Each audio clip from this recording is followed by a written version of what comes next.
Hello students, Standard 8. In chapter number 6, squares and square root, we learn the square, some patterns, then square root, methods to find the square roots, etc. And in exercise 6.3, we have finished up to question number 6. We are going to start the question number 7, which is in the form of a word problem. So now we have to read the question carefully and do whatever they asked. The question is, the student of class 8 of a school donated rupees 2,401 in all for Prime Minister's National Relief Fund. Each student donated as many rupees as the number of students in the class. Find the number of students in the class. So here total rupees donated is rupees, how much? It is 2,401. Now given that the number of students and rupees donated by each student is same.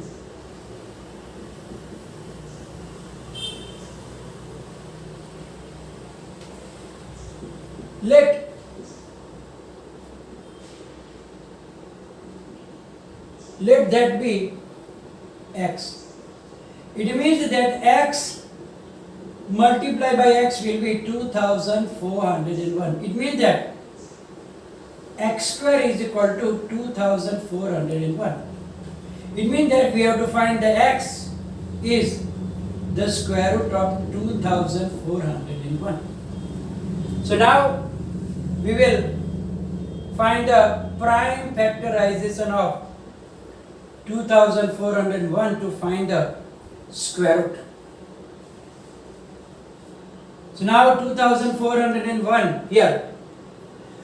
There is not divisible by 2. 4 plus 2, 6, 6 plus 1, 7. Not even by 3.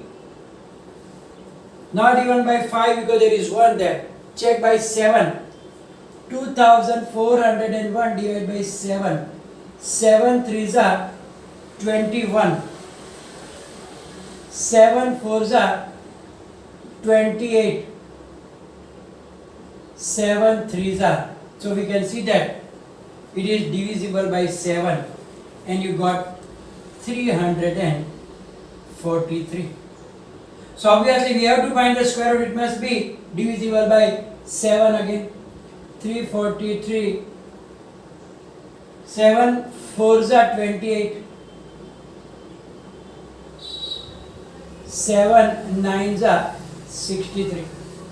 So 49, we know that 7 7s are 49 and 7 1s are 7.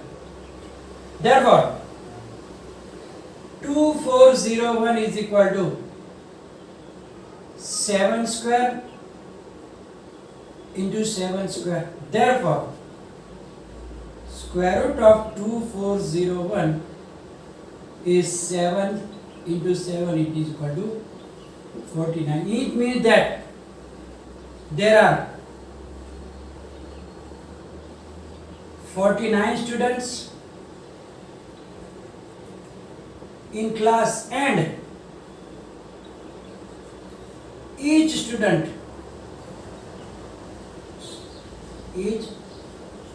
donated rupees 49.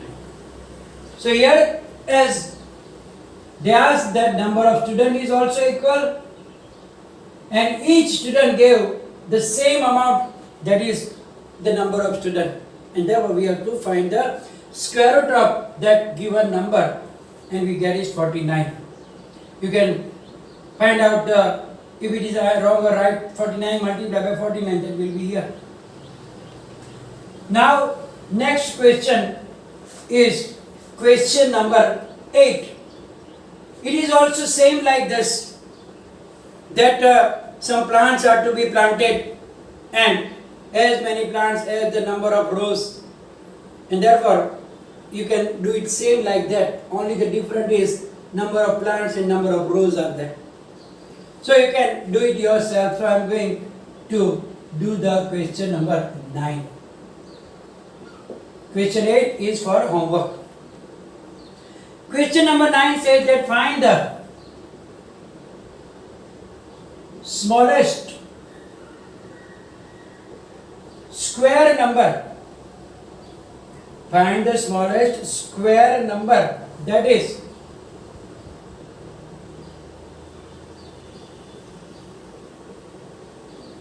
divisible,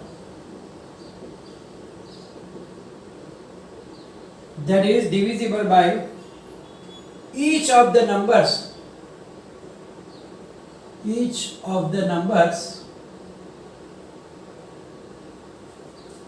4, 9 and 10. 4, 9 and 10. So now this sum is in the 2 steps. First of all, find if you forget about the square number, then to find the smallest number that is divisible by this number. Then we know that what we have to do, we have to find the LCM because there is smallest. So here first we have to find the LCM of 4, 9 and 10. And you know that when we find the LCM, we put them together. 4, 9 and 10. Now 2 2s are 4, 9 is not divisible by 2, so you keep at it as it is. 5 2s are 10. 2 1s are 2, 9 and 5 as it is because they are not divisible. Then 9 is divisible by 3, so 3 3s are 9, 5 as it is. Again 3, 1, 1, 5 as it is, and then last 5, then 1, 1 and 1. Therefore now LCM, or you can write down here. Therefore LCM is equal to 9. We can do like that, 2 square multiply by 3 square multiply by 5. But now here it is same like that number. You remember which one we did in the previous, like find the prime factorization, which one was not in pair. You have to multiply it so it can be a perfect square. Therefore here we can LCM write down also here that LCM is equal to how much? 2 2s are 4, 4 3s are 12, 12 3s are 36 multiply by 5. LCM is equal to 180. Or you can write down here also. Now here 5 is not in pair. So 180 is not, because we need square number, not square number. Therefore we have to multiply 180 by 3, no 5, sorry, by 5 to make square. Therefore required number is equal to So we will multiply that 180 by 5. 180 multiply by 5. There is 0 and 18 5 are 90. 900. So 900 is the square number that we require such that it will be divisible by the all three numbers 4, 9 and 10. Now we were busy with that exercise. In that the last question I left it for you for the homework. Now here we are going to learn a new method to find the square root. Now why we need that method?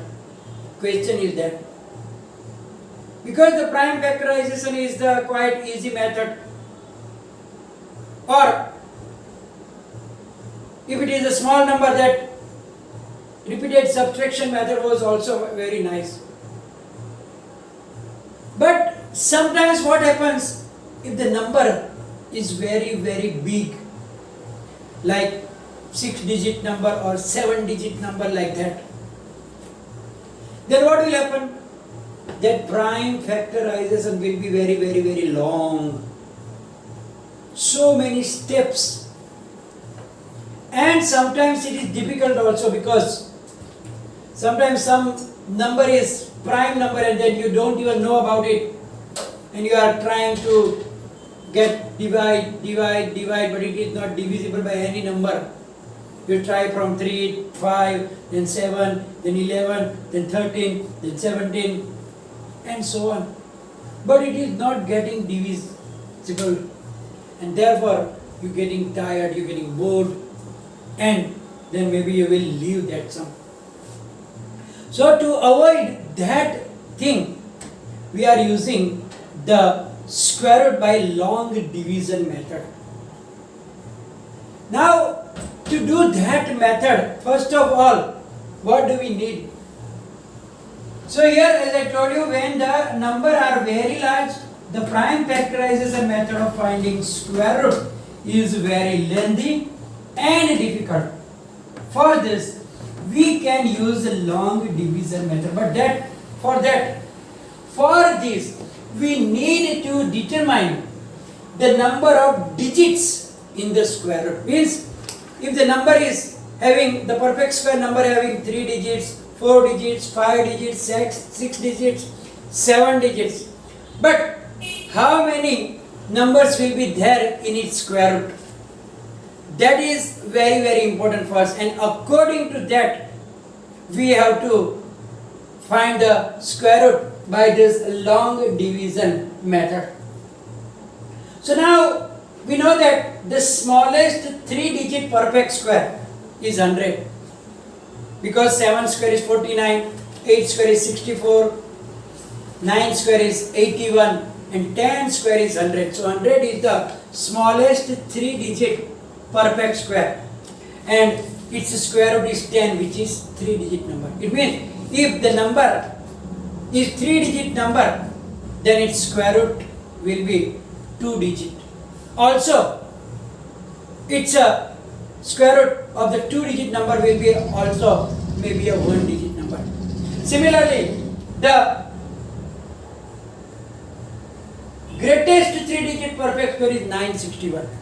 961 is the square root of 31. It means it is also a 2-digit number. It means if a perfect square is 3-digit number, starting from 100 to 961, but square root of all of them is a 2-digit number. It means that if a number is perfect square is 3-digit number, its square root will be always 2-digit number. Then go ahead. The greatest 4-digit perfect square is 9801, and that is the square of 99, which is also 2-digit. It means that if a number is 3-digit also, or it is 4-digit also, the square root will be of 2-digit only. By going on and on, we can get on a conclusion. We will get a conclusion that if a perfect square is a 3-digit or a 4-digit number, then its square root will have 2 digits. Because we saw that the smallest one is 100. It starts with 10 square.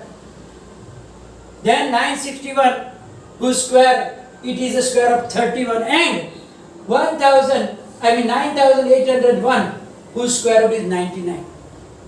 It means all the 3-digit number and all the 4-digit numbers which are perfect square, then their square root is only of 2 digits.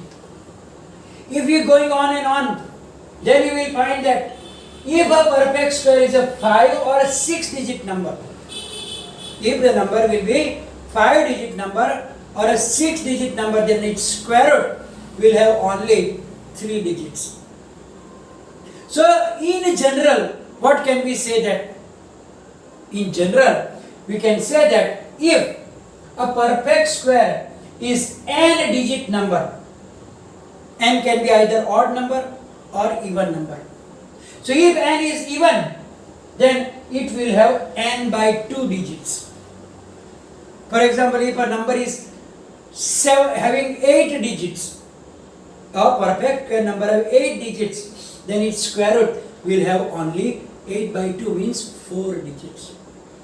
Similarly, if the n is odd, then it will have, the square root will have n plus 1 by 2 digits.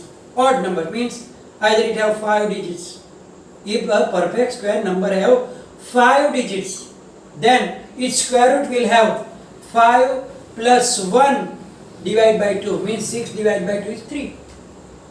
Similarly, if a perfect square will have 7 digits, then its square root will have 7 plus 1 by 2, means 8 by 2, means 4 digits. So we have to use this fact to find the method, to find the square root by the method of the division method. And that method we will learn in the next session. Until now, you must just think about it, what it want to say, read it carefully, so that it will be easier for you to understand in the next session about the method of finding square root by division method. Here we are going to finish today's session, and there will be PDF file in which I already gave you the leftover sum for the homework. So I am not going to give you more homework, but that leftover sum in that previous exercise you have to do it.